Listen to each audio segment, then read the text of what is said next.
Struggling with limit problems that involve square roots? Learn how to solve limits using the conjugate method step by step. So the limit as x goes to 1, the square root of 2 minus x minus 1 all over x minus 1. If we send x to 1 right away, we're going to get 0 on the bottom.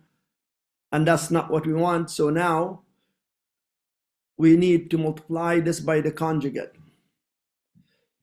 And it's the conjugate of the numerator.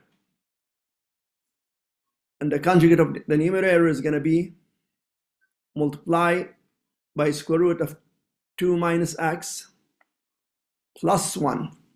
So you change this sign here, and that's what the conjugate is. But whatever you do to the top, you have to do to the bottom.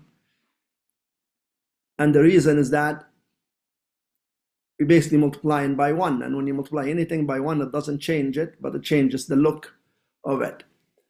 And when you multiply by the conjugate, you don't even have to FOIL. You just multiply the first by the first, and you multiply the second by the second. So root 2 minus x multiplied by itself, that's just going to give you the limit as x goes to 1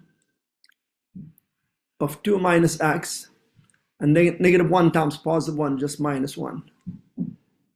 And here on the bottom, just leave it as is. So x minus 1 in brackets, and the square root of 2 minus x plus 1 in the other bracket.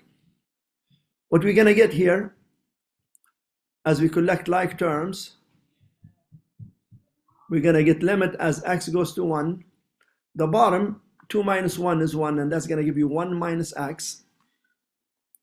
And on the bottom, we still have x minus 1 times 2 minus x plus 1. Now, this is 1 minus x, and this is x minus 1. You could cancel them as long as you make one of them equal negative 1, because they are written backwards. Now, we have limit as x goes to 1, negative 1 over square root of 2 minus x plus 1.